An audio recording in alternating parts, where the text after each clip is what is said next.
Hi, Portland Fire and Rescue. I'm Jessica Cohn, your wellness coordinator. This is our wellness show for September. All right, our September focus is sustenance, or look at it as nourishment. And I've been researching a lot about micronutrients. So in March, we talked a lot about macronutrients, which is your protein, carb, and fat. I've been going to the stations and conducting wellness visits and going through macros and how to calculate how much protein, carb, and fat to have throughout the day. Micros, or micronutrients, also known as vitamins and minerals, is the good stuff that you get through your macronutrients. So we're looking at certain, your sources of vitamin A, vitamin B, vitamin D, those kinds of things, which is a really involved subject. I get asked a lot about that, about, what vitamins or supplementation, someone should take daily. So that is what I'm really focusing on for this month, and it'll lead me into the next few months because it is a detailed subject and it can be confusing, different vitamins, how much to take, things like that. So that's what we're going to be looking at into our sustenance subject for September. So definitely check out the Wellness Today emails. I'll be posting a lot of informative links and videos and diving more into that subject. And then if you schedule your wellness visit or a follow-up wellness visit, I'll be following up with that information in those visits.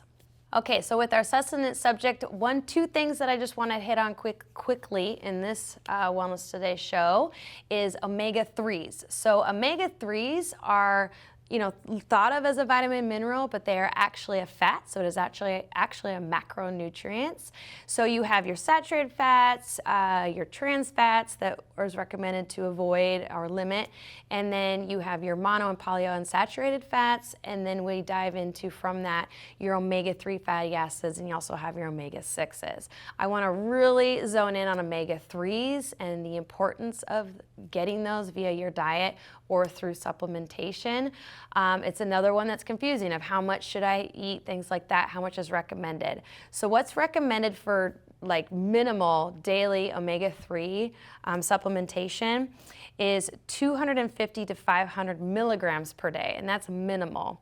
But in those even with health concerns, and if you're talking more even diving into heart disease concerns, things like that, it's even recommended to much more, up to 2,000 to 4,000 milligrams per day. So, it's a big range there, but one way to get that those omega-3s without taking a pill or a supplement is by eating a lot of fish. So as we know, going to our NFPA physical and through Dr. Norton for heart health too, we'll hear a lot of research on the recommendation for the Mediterranean diet, because research has shown that it can help with heart concerns and just kind of general health.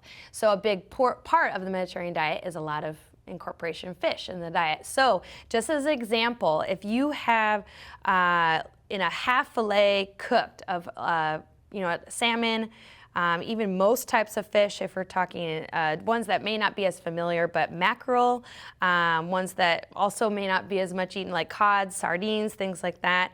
There is upwards to, in salmon and mackerel, about 4,000 milligrams just per that half fillet. So it's about 3.5 ounces to 100 grams. And same with mackerel, it's about 4,000 and 100 milligrams, and you get your omega-3s right there. So if you can try to make that part of your habit of regularly getting fish, specifically those fish, that'll help. There's about 2,000 or more, 2,000 to 3,000 in cod, sardines, and those different sources. You get other omegas through different nut sources as well. So I'll be posting a lot of information about that via the Wellness Today email.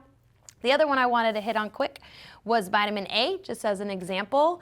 It's recommended for men to get 900 micrograms, so MCG versus MG, of vitamin A, and for women to get about 700 micrograms. So if you have one sweet potato, and most potatoes fall in this category, cooked, 1 cup cooked of sweet potato is 1,000 and a little bit over 1,800 micrograms.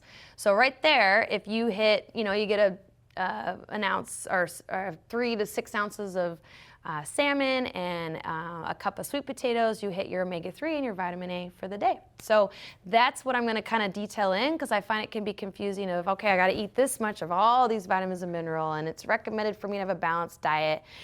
But knowing how much do you need, and if it's recommended to eat more certain macros, certain types of protein, carb, and fat, how much would you actually need to eat in order to hit what's recommended? And that can be a confusing thing. So that's why it can be encouraged just to take a multivitamin, and then you're ensured to be able to hit them all.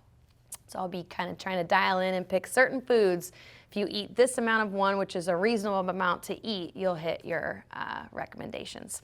So I have a quick video about omega-3s that I would like you to see, and this will also go on the Wellness Today, so we're going to show a clip from that right now. This video is from Dr. Rhonda Kirkpatrick. You might be familiar with her if you watched or listened to the Joe Rogan podcast. He's interviewed her a lot. Even just check out those podcasts with her. She hits a lot on vitamin deficiencies and different topics like that.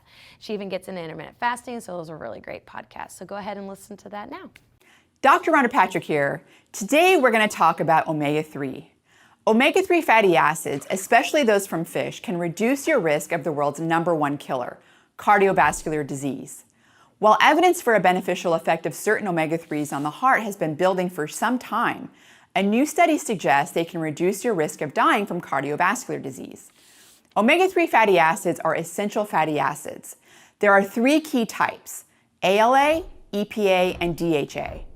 ALA is abundant in chia and flaxseed, and also found in large quantities in walnuts, soybeans, and hemp seeds. EPA and DHA are found in fatty cold water fish like salmon and cod, as well as other seafood and microalgae. Our bodies can convert some of the ALA into EPA and DHA, but it's not a very efficient process, so eating foods that are rich in EPA and DHA or supplementing can help boost your levels. Omega-3s play an important role in many processes in the body. Randomized controlled trials have shown omega-3s from fish oil increase muscle volume and strength, slow telomere shortening, and improve verbal fluency, memory, and visual motor coordination. But for today, I want to focus on the role of omega-3s in heart health. The suggestion that omega-3s might protect the heart came more than 40 years ago, when scientists found Greenlandic Inuit had very high blood levels of omega-3s and virtually no heart disease. This has been attributed to their diets, which are rich in fatty fish and seafood, providing a source of EPA and DHA. While the study's claims about heart disease rates in Inuit has since been called into question, it nevertheless inspired decades of research. But since then, studies have been inconsistent in showing the health benefits for omega-3s. This may be partially due to differences in study design, especially when they rely on people self-reporting how much fish they ate. People often misjudge how much or how often they eat a particular food, and the amount of omega-3s in fish can vary quite a bit too. But blood levels can provide a much more accurate measure of how much omega-3s a person actually eats.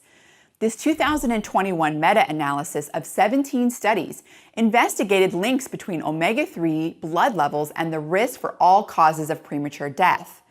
The researchers found people with the highest blood levels of combined EPA and DHA were 10 to 17% less likely to die prematurely, and were 9 to 21% less likely to die from cardiovascular disease compared to those with the lowest levels. This might be explained by the role omega-3s play in pathways involved in the production of hormones that regulate blood clotting, manage inflammation, and influence the contraction and relaxation of arteries. When omega-3s are metabolized, their byproducts play a role in managing inflammation. These byproducts are called SPMs, specialized pro-resolving mediators. These SPMs promote apoptosis, regulate leukocyte activity, and reduce the production of pro-inflammatory molecules. This is important for heart health because inflammation is a key driver in cardiovascular disease. Inflammation increases the production of small, dense lipoprotein particles. These circulate in the blood plasma where they can bind with toxic molecules called lipopolysaccharides. This promotes plaque formation and blockages, hallmarks of atherosclerosis. Omega-3 fatty acids also promote dose-dependent increases in blood SPM levels that persist for up to 24 hours. And a randomized controlled trial with a high dose of 4 grams of EPA and DHA per day found a greater reduction in cardiovascular events than a lower dose. It might be that you need a certain threshold of fatty acids to get the full benefit. And what's more, the overall anti-inflammatory effect of omega-3s may have an even greater impact as we age. One reliable way to measure chronic activation of the immune system and the damage it causes in a quantitative way is to take a look at inflammatory cytokines in blood. A small study showed that older women had a larger reduction in inflammatory immune molecules like IL-6, TNF-alpha, and IL-1 beta than younger women after taking 2.4 grams of omega-3 fatty acids a day for 3 months. And not by a small amount either. For example, TNF-alpha was reduced by 58% in young women and 70% in older women. Keeping chronic inflammation low as we age may be one of the most important things we can do for our health. Studies like these show one way we can help keep inflammation low is increasing our dietary intake of marine omega-3 fatty acids. But when it comes to cardiovascular disease, inflammation isn't the only thing to focus on. High concentrations of some lipids in your blood may also hint at larger issues. One such type of lipid is triglycerides. Triglycerides are the primary component of very low-density lipoproteins. Having high triglycerides, levels above 200 milligrams per deciliter, can increase a person's risk of developing cardiovascular disease. But in randomized controlled trials, a high dose of the omega-3 EPA reduced triglycerides by 18%. The downstream effect? A 25% reduction in major cardiovascular events. In short, upping your intake of the marine omega-3 fatty acids may be a good idea for many people. The easiest ways to do this are eating more fatty fish like salmon and cod, or by taking a fish oil, microalgae, or other high-quality supplement containing concentrated omega-3 fatty acids, EPA and DHA. But before starting any new supplement, especially at high doses or ones recommended by YouTube videos, it's always a good idea to talk to your physician, especially if you take blood-thinning medications or have a fish or seafood allergy. Scientists continue to reel in more evidence that omega-3 fatty acid supplementation is safe for most people, and higher doses may be beneficial in reducing cardiovascular disease risk. In the future, we'll learn who omega-3s are most important for based on specific risk factors. But until then, it's a good idea to make sure your diet has enough omega-3s, and that's as easy as eating enough fish or taking a supplement. Thanks for listening. I'm Dr. Rhonda Patrick, and I'll catch you next time.